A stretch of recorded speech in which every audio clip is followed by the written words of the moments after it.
Inilah yang harus kau olah di atas mezbah itu, 2 anak domba berumur setahun, tetap tiap-tiap hari.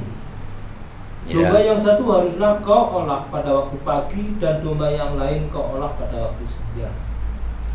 Dan beserta domba yang satu kau olah 1/10 eva tepung yang terbaik dengan minyak tumbuk 1/4 hin, dan korban curahan dari 1/4 hin anggur.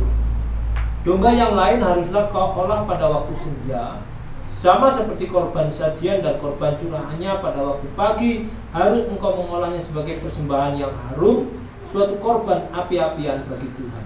Nah ini, jadi ada kurban. Ada korban yang disembahkan dalam sembayangnya Musa, pagi dan senja itu. Jadi sebenarnya kita sebagai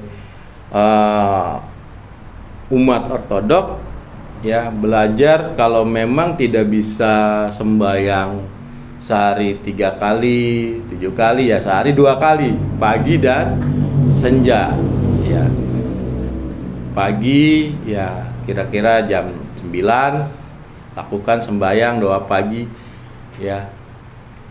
Di kita ada doa singkat, sembayang singkat ya di buku sembayang itu setiap pagi dan senja ya, doa singkat. Nah, itu yang dilakukan ya. Harus melatih diri kita dalam sembayang atau dalam berdoa ya. Dan juga Musa bukan hanya mengorbankan atau sembayang menggunakan korban, tetapi juga membakar dupa. Kita lihat Keluaran pasal 30. Keluaran pasal 30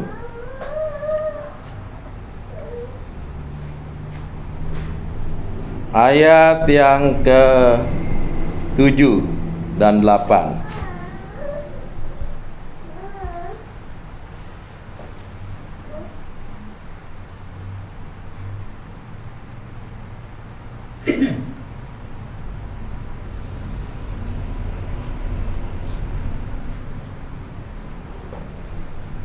Di atasnya haruslah Harun membakar ukupan dari wangi-wangian tiap-tiap pagi. Apabila ia membersihkan lampu-lampu, haruslah ia membakarnya.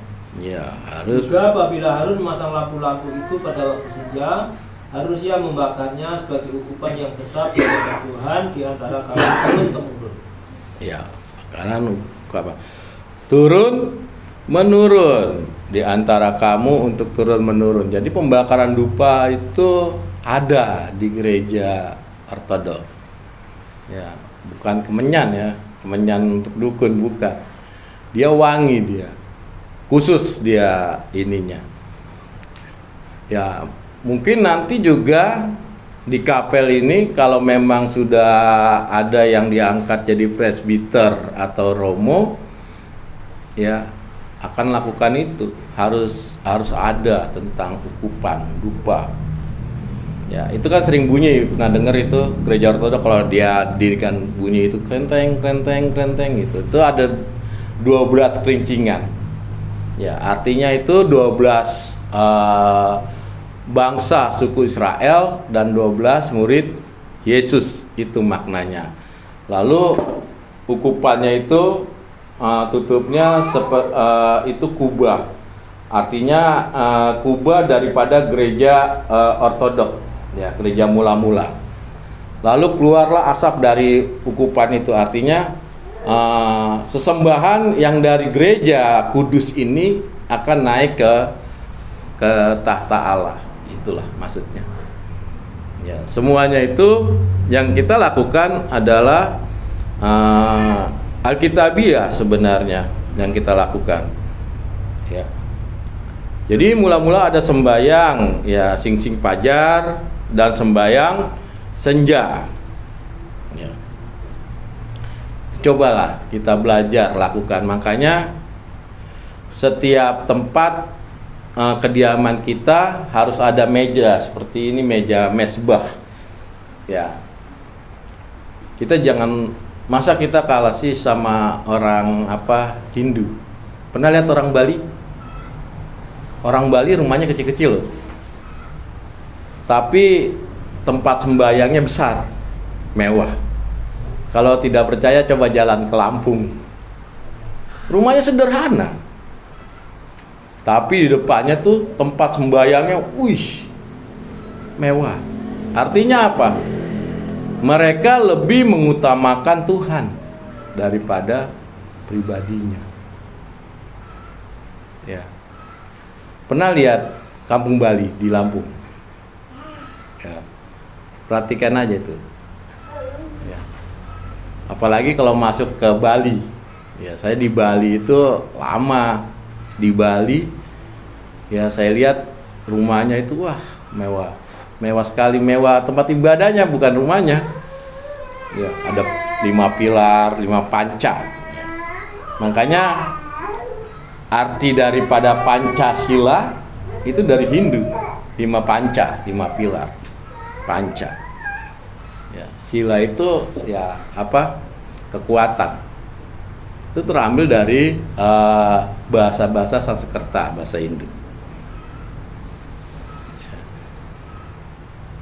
Nah, kita harus ada setiap rumah masing-masing seperti ini. Ya nggak seperti ini sih. Ya ada ikon-ikon kecil yang bisa dibawa-bawa, taruh buat apa? Sembayang. Misalnya pagi, malam, ya. Atau di jalan bisa. Ya. Makanya kalau dilihat kok sulit ya, nggak praktis seperti gereja lama, ya gereja-gereja zaman sekarang. Gereja zaman sekarang mau kapan aja dia berdoa ya bisa gitu. Ya memang tidak, karena yang kita lakukan apa yang memang diajarkan para nabi dan para rasul. Ya. Jadi kehidupan manusia memang harus diatur. Ya. Oleh Allah. Seperti itu ya. Jadi kalau tidak mau diatur ya hidup di hutan lah. Nggak ada aturan di hutan. Jadi kita harus biasakan belajar sembahyang ya sing fajar ya dan senja. Ya. Kemarin lihat di WA grup yang saya kirim tentang apa diaspora ya, itu pembuatan roti perjamuan.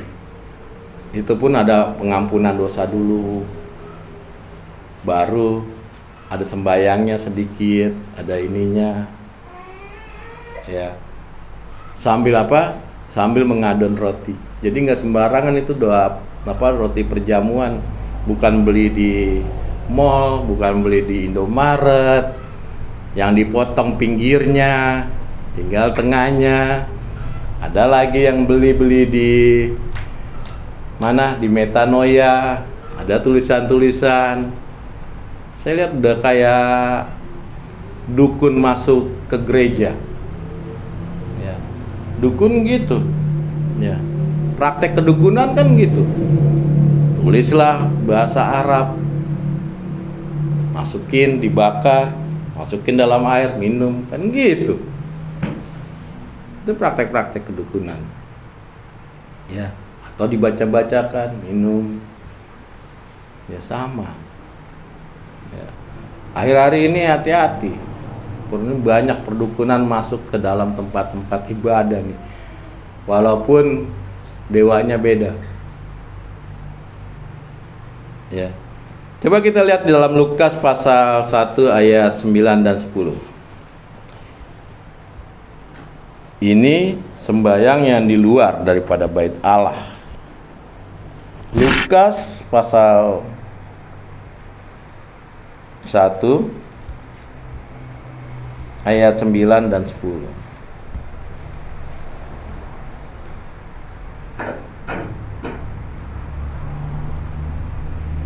Sebab ketika diundi sebagaimana lazimnya untuk menentukan imam yang bertugas, dialah yang ditunjuk untuk masuk ke dalam bait suci dan membakar ukupan di situ. Sementara itu seluruh umat berkumpul di luar dan sembahyang. Waktu itu adalah waktu pembakaran ukupan. Nah itu ada yang di luar, ada yang di bait, ya, diundi. Jadi pengundian itu bukan kayak judi, bukan, ya, ditunjuk. Nah itu orang-orang yang memang jadi imam, ya sebenarnya kita juga sebenarnya kalau nanti sudah ada presbiter di sini dalam perjamuan, itu hari Sabtu ibadah sudah berpuasa sampai kita masuk perjamuan, itu bukannya, ya. Pak Rasul juga melakukan apa? Ukupan, ya, pembakaran dupa, ukupan. Ya. Tapi saya nggak tahu sekarang gereja nggak pernah lakukan ini. Padahal ini yang diajarkan oleh Pak Rasul. Ya, 12 murid. Lukas mencatat ini, berarti Lukas catat ini, ya, berarti Yesus masih ada di dunia ini dan Yesus lakukan itu. Zaman Daud, ya, imam dibagi dalam tugas-tugasnya. Jadi ada yang diundi, ya, undiannya juga ada zaman Daud. Kita lihat dalam 1 Tawarik pasal 25. Ya. Nggak usah dibacakan, nanti baca aja di rumah. Bisa. Di situ ada pengundian. Ya. Maka pada waktu Natal, kenapa ada gembala di padang? Ya. Karena memang disitulah dekat yang namanya tadi saya katakan kandang domba. Makanya ada gembala di padang. Ya. Pernah tahu sejarah Natal sesungguhnya? Pernah dengar sejarah Natal? Di gereja-gereja dulu mungkin. Kalau Natal apa yang dikhotbahkan? Pernah dengar? Iya, hanya tahu lahirnya. Tapi kenapa ada gembala di padang? Ya, hari apa dan bagaimana sejarahnya, udaranya bagaimana, cuacanya gimana? Pernah tahu? Nah, nantilah kita belajar itu harus tahu. Ya, masa Tuhannya sendiri lahir kita nggak tahu cuacanya gimana, kenapa ada gembala di sana? Itu makanya dibilang ada gembala di padang karena di sana dekat pintu ada kandang domba yang besar. Nah, itu kelahiran Yesus, ya. Nanti kalau mau lihat sejarah singkatnya, lihat di kitab 1 Makabe, 2 Makabe. Karena di situ ada yang namanya peperangan mengambil alih bait Allah. Ya. Mengambil bait Allah, ya. Mengambil alih bait Allah dari berhala, ya, dari Raja Sius diserang dengan Raja Makabe yang memenangkan itu Makabe, sehingga bait Allah, berhala di bait Allah dimusnahkan oleh Raja Makabe. Disitulah terjadi yang namanya Hari Raya Hanukkah. Hari Raya Hanukkah. Di situ ada pemotongan domba yang namanya Bet and Heder. Nah, itulah simbolik yang nantinya terjadi kelahiran Sang Firman menjadi manusia. Ya.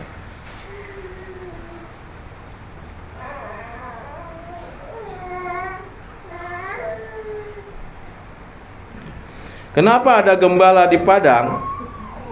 Ya, karena padang itu dekat dengan Bethlehem, ya. Jadi kandang domba itu dekat dari Bethlehem, kurang lebih jauhnya sekitar 1 kiloan lah, ya, dari Bethlehem. Ya.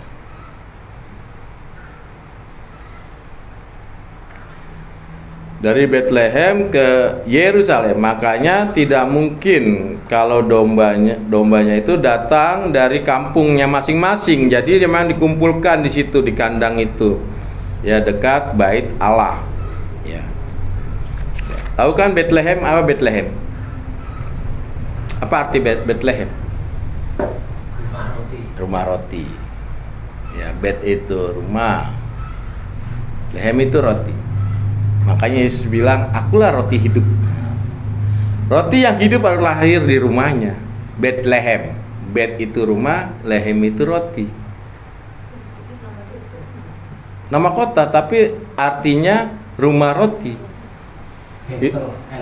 Bethlehem. Ya. Kenapa dibilang dia roti hidup dan harus lahir di rumahnya? Karena orang Yahudi makanan pokoknya adalah roti. Orang Yahudi kalau nggak makan roti lemes. Makanya dia bilang, akulah roti hidup. Kalau makan roti bergairah, ada tenaga lagi gitu. Kalau lahir di Indonesia, ya jadi rumah nasi nantinya. Iya kan? Karena makanan pokok orang Indonesia apa? Nasi. Walaupun udah makan mie berapa aja, tetap aja lemes kalau nggak makan nasi. Nah, sama dengan Yahudi. Yahudi makanan pokoknya adalah roti. Itu sebabnya Yesus katakan, akulah roti yang hidup. Roti yang hidup harus lahir di rumahnya. Apa? Bethlehem, rumah roti. Gitu.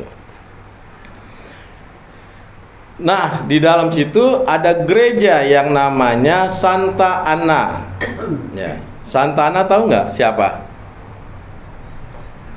Ya, ibunya Maria, ya, Bunda Maria, ya. Ada 3 gereja di sana, ya. Jadi tidak jauh dari orang-orang bergembira ini melakukan perayaan, ya, perayaan juga dengan, ya, ada juga orang yang menderita, ya. Jadi di sana tuh ada 3 gereja kalau nggak salah, Santa Ana, gereja Ortodok. Ada 2, Santa Ana, gereja Ortodok, dan di tengah-tengahnya ada masjid. Ya. Masjid apa namanya tuh?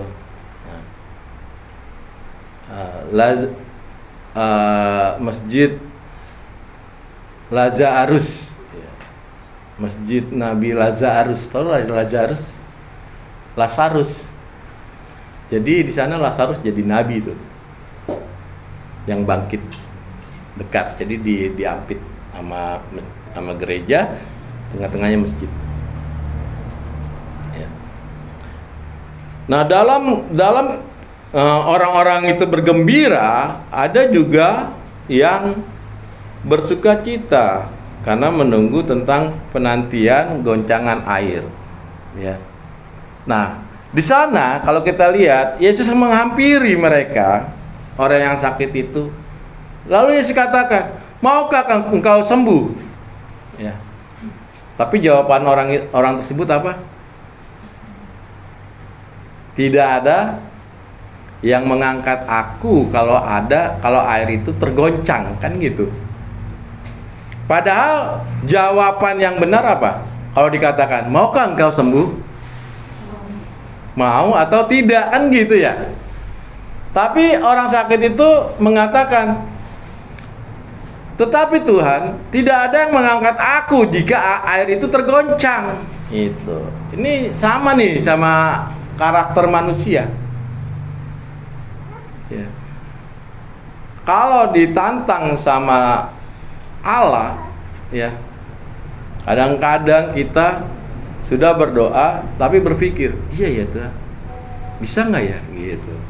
Meragukan. Ya. Kalau ditantang, maukah kamu begini?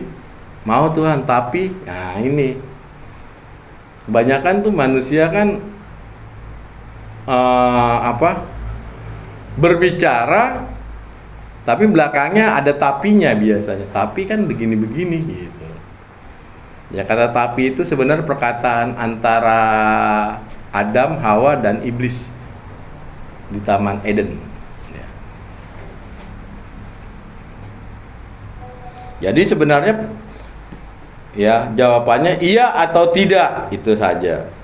Oleh karena itu ketika kita sedang bahagia mendapatkan ya apapun berkat, ya biasanya sampai lupa sehingga kita melupakan Tuhan. Ya, karena kegembiraan itu dan akhirnya kita melupakan berkat itu datang dari mana. Ya. Jangan seperti orang Samaria, ya, 10 orang kusta yang disembuhkan Yesus yang kembali untuk berterima kasih. Hanya 1 orang, dan itu pun orang Samaria. Orang Samaria itu direndahkan orang Yahudi. Jadi kalau begitu, kalau kita jadikan standar ya hanya 90% kita percaya kalau kita memang dalam keadaan diberkati. Yang mengingat berkatnya dari Tuhan, kita termasuk yang mana? Apa yang melupakan atau yang memang masih mengingat Tuhan gitu. Ya. Itulah yang harus biasa kita latih dalam di dalam kealahan. Ya, saya sering melayani kan. Nah, apalagi kalau orang-orang Batak gitu ya. Kalau Minggu itu banyak acaranya tuh. Arisan, marga, inilah segala macam. Itu sebabnya kadang-kadang pada saat kita berhadapan ingin menghadap Allah dalam sembahyang, ya, dikalahkan dulu tuh karena arisan. Ya. Itu banyak seperti itu. Tapi di sini Pak Purba luar biasa ini. Ya, walaupun banyak arisannya, Pak. Sore ya. Itulah karena berkat-berkat itu bisa melupakan kita kepada Allah. Ya.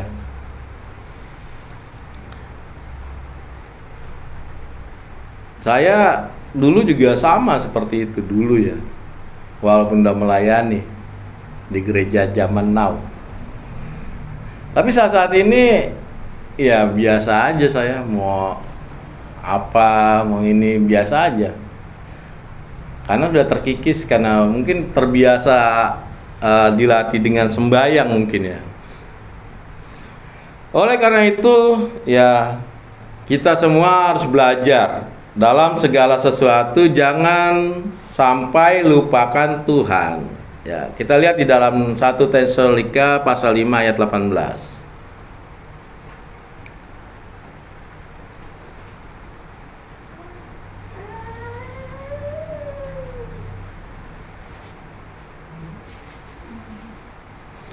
1 Tesalonika pasal 5 ayat yang ke-18.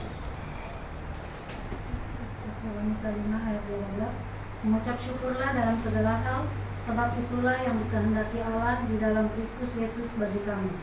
Mengucap syukur dalam segala hal. Ya. Gampang ya? Gampang bacanya. Gampang ya? Gampang bacanya. Prakteknya?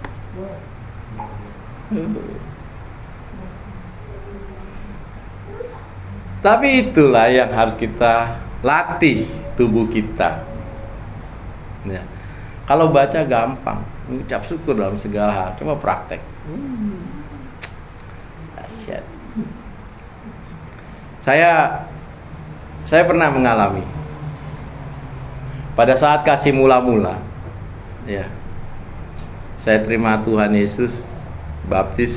Wah, saya pikir negara ini negara Kristen. Ya, ketemu ustadz saya injili, ketemu kiai saya injili. Siapapun, orang jadi imam masjid saya tungguin di perapatan, saya injili. Sampai saya datang ke percetakan Al-Quran di Kalibata, saya injili. Saya buka tentang Alif Lam Mim. Kenapa Alif Lam Mim tidak ada artinya? Kalau itu rahasia Allah, kenapa diturunkan untuk manusia. Saya jelaskan tentang alif lam mim. Ya. Lalu orang tersebut bilang, iya benar, itu benar, tapi di negara ini nggak bisa dilakukan. Kenapa?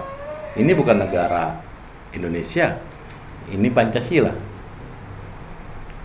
Dan akhirnya ya orang tersebut nggak terima. Ya saya dilaporkan. Ya alhamdulillah masih penjara lah sebulan karena penginjilan. Kalau waktu penjara saya banyak uang, saya nggak pusing. Di penjara itu kontrakan belum bayar. Ya, itu kalau nggak salah 4 bulan ya, apa 3 bulan, lupa saya. Terus di rumah itu nggak ada beras. Di rumah nggak ada beras. Dulu masih kecil-kecil ya. Ya, si Temi masih bayi. Susu nggak ada. Masuk penjara. Ya. Coba bisa nggak mengucap syukur dalam segala hal? Sulit. Iya. Saya pun protes di penjara sama Tuhan. Ya. Saya bilang kalau kita ada uang gampang mengucap syukur. Ini kita mikirin, wah jangan-jangan kok diusir keluarga. Udah ya? Udah. Kunci udah diambil. Terus makan apa di sana? Susu nggak ada. Masuk penjara. Saya berontak. Tuhan, saya sudah melayani, sudah begini. Nah, inilah manusia. Kadang-kadang kesombongannya timbul. Ya. Tapi satu ketika, ya, saya mendengar ada suara. Jam 12 atau jam 11 itu. Di hari kedua di dalam penjara. Anakku, engkau mengalir dalamku. Aku akan memakai engkau. Gitu. Jadi saya sujud, saya minta ampun. Gitu. Minta ampun sama Tuhan.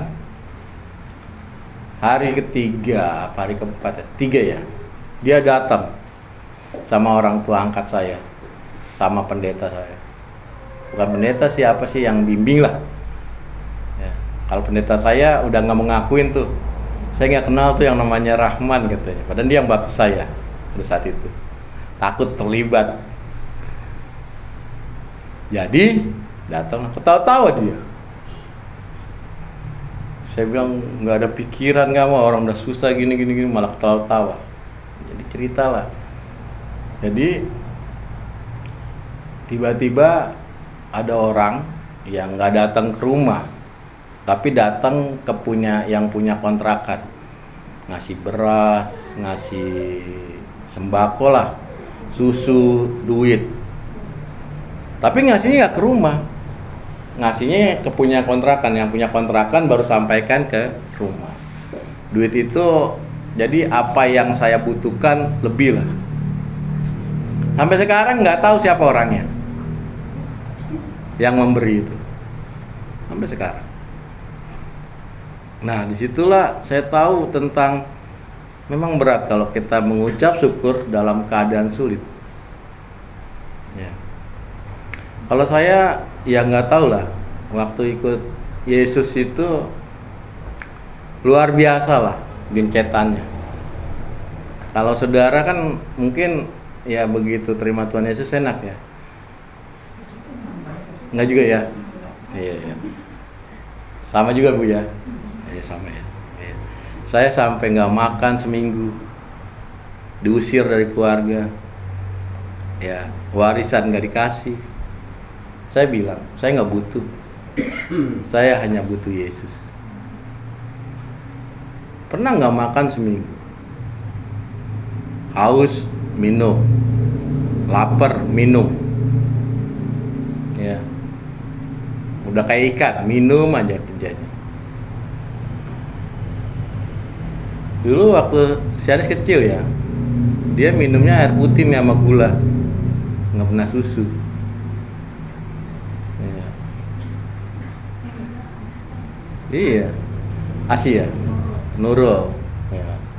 Tapi dia lahirnya di rumah nih, nggak di bidan. Memang pada saat itu saya diusir, nggak megang duit apa-apa. Dari rumah diusir, cuma bawa baju yang ada ini aja. Ya kita mau masak nggak bisa, ini nggak bisa. Untung ada tetangga baik loh, mau masak pakai dapurnya katanya. Ya tuh mau masak apa yang mau dimasak orang nggak ada duit. Iya, paling ke kebun cari paya muda ditumis. Ingat sekali saya. Tapi satu hal yang saya pegang, ya, janjilah Tuhan akan jadikan kita kepala bukan ekor. Gitu. Sampai sekarang janji itu masih saya pegang. Kita akan jadi kepala bukan ekor.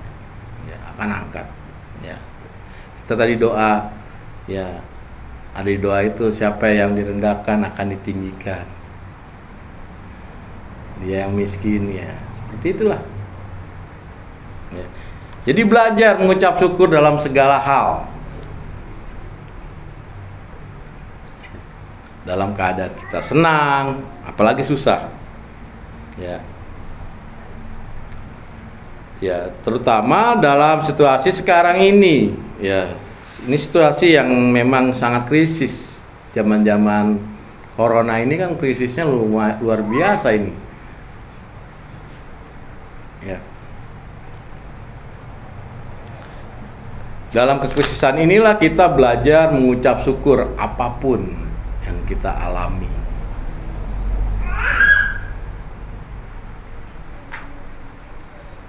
Saya di sini aja udah mulai aneh. Ya, kadang-kadang saya bingung, nggak kayak dulu. Dulu saya udah pokoknya nggak bisa saya nggak megang uang.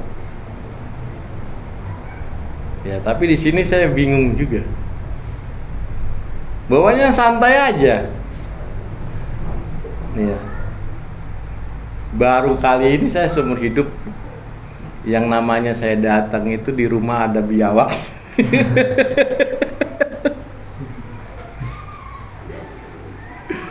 Iya.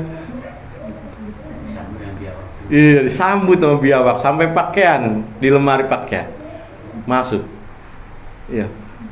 Ya, mungkin kalau bapak-bapak, ibu-ibu di sini biasa ya. Kalau saya kan memang ya nggak tahu karena hidup di kota kan bingung juga.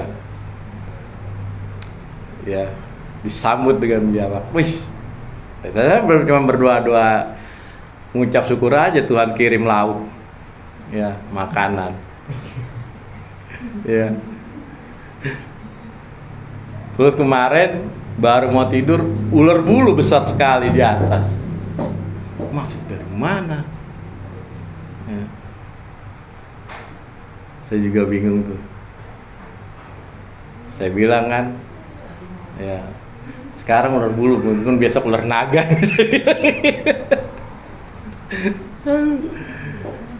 Ya bisa berubah.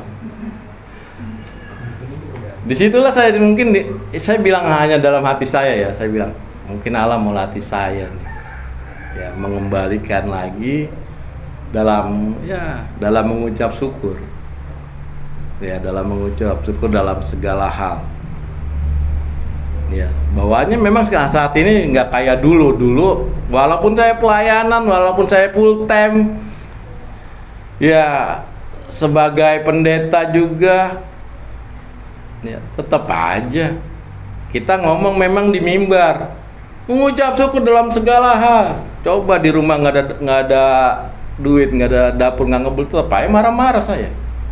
Mas udah pendeta khotbah di mana-mana, bikin KKR lagi, tetap kayak gitu. Karakter nggak terbentuk. Ya. Nah, semenjak saya di ortodok, baru saya memahami ternyata pada saat itu, ya, di masa saya yang lama, ya, saya hanya melayani jiwanya, dagingnya, bukan rohnya. Sehingga tidak bisa terbentuk dalam karakter. Nah, saat ini yang diubah itu rohnya. Karena yang kita lakukan semua roh. Itulah yang saya bilang. Alkitab katakan, sembahlah Tuhan Allahmu di dalam roh dan kebenaran. Tidak akan bisa gereja manapun melakukan ini kalau tidak masuk dalam pengajaran rasuliah. Nggak bisa.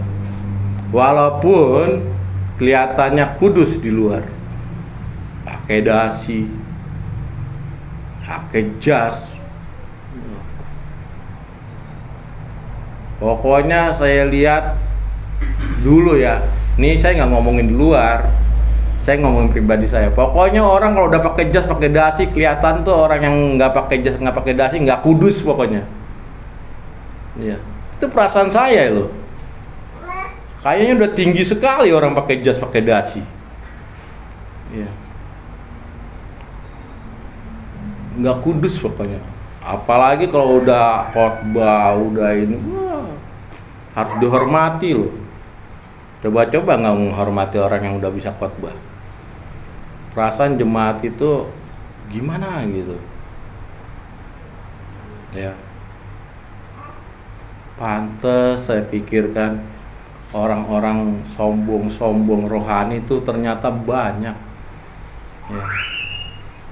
Kayak gitu ternyata. Padahal kalau orang pakai jas, pakai dasi, ya setaranya dengan apa? Orang mati sebenarnya. Iya kan? Setaranya dengan orang mati. Iya. Pakai jas, pakai dasi, setara tuh dengan orang mati. Bawa Alkitab lagi. Ya. Tapi kalau khotbah, wah, luar biasa ya. Apalagi saya banyak kenal hamba-hamba, ya hamba Tuhan besar di luar sana. Kalau ngomong, pinter, tapi saya lihat kelakuannya bobrok. Ya, saya nggak mau buka aja. Ya. Makanya berapa kali saya mau keluar dari Kristen karena lihat itu. Dulu pernah saya mau keluar dari Kristen. Buat apa saya bilang? Kayak gini. Masih bagus jadi preman saya bilang. Ya. Untung Tuhan tegur. Kalau enggak, waduh. Kalau keluar dari Kristen lebih jahat mungkin saya. Ya. Akhirnya apa? Ada kehausan akan kebenaran. Saya selalu cari. Apa iya ini, apa iya, saya cari, ternyata ketemulah ya tentang pengajaran apostolik. Nah, itulah saya dalami, saya pelajari, saya dalami, saya coba. Bukan hanya mendalami, saya rasakan, coba praktekkan ajaran iman rasuli. Bukan ajarannya tok, sembayangnya, semua acara-acara yang ada perayaan-perayaannya, sehingga apa? Membentuk karakter kita menjadi segala sesuatunya kita serahkan kepada Allah. Ya, karena kita sudah menyatu. Ya. Sebabnya hari ini kita belajar apapun ya, keadaan kita susah, senang, ya, tetap mengucap syukur dalam segala hal. Ya. Yang kita berjalan lah. Di doa Bapa kami itu kan dikatakan, berikan pada hari ini makanan kami yang cukupnya. Ya. Dulu waktu saya khotbah itu di karismatik beda lagi, cukupnya. Cukuplah rumah di Pondok Indah, cukuplah punya mobil 1 Alphard, kan secukupnya. Tapi kalau sekarang enggak, ya apa yang Tuhan beri ya luar biasa. Ya. Apalagi di sini ada puasa rasul, ada puasa prapaskah. Ya, tahu puasa Rasul kan? Yang nggak makan daging kemarin, makannya sayur-sayuran. Iya, tuh dilatih tuh. Mengucap syukur dalam segala hal. Pokoknya tiap ke dapur ketemu tempe tahu, sayur, tempe tahu. Itu aja yang ditemukan. Iya. Makanya pada saat puasa itu di kulkas paling banyak sayuran saya. Kacang hari ini benar sayur ini. Prapaskah juga kalau puasa Rasul masih enak, makan berpantang. Puasa Prapaskah sebulan ya, 40 hari itu bukanya nggak boleh pakai daging, ikan nggak boleh. Sama bukanya paling nggak tahu, sayur. Mas Mama udah pernah ngerasain ya? Kemarin ya? Iya. Kecuali hari Sabtu dan Minggu boleh lah makan ikan. Ya, itu puasa selama 40 hari ya. Buka jam 3 ya bukanya sayur, ketemu sayur lagi, tempe lagi. Makanya Mas Mama kalau masak itu sayur, tempe, tahu jadi satu. Iya. Pokoknya itulah. Apa nggak lemes? Kamu, iya. Tapi memang kita diajarkan untuk apa? Ya, apapun keadaan kita nantinya harus jadi tetap mengucap syukur. Ya, sudah dilatih kita. Makanya Paulus katakan latihlah tubuhmu dalam kerohanian. Bagaimana melatihnya? Ikuti puasanya. Ya. Makanya saya lihat ya jadi orang ortodok lama-lama langsing ya. Ya, oke, itu aja yang saya bagikan. Ya, kita harus tetap mengucap syukur dalam segala hal. Ya.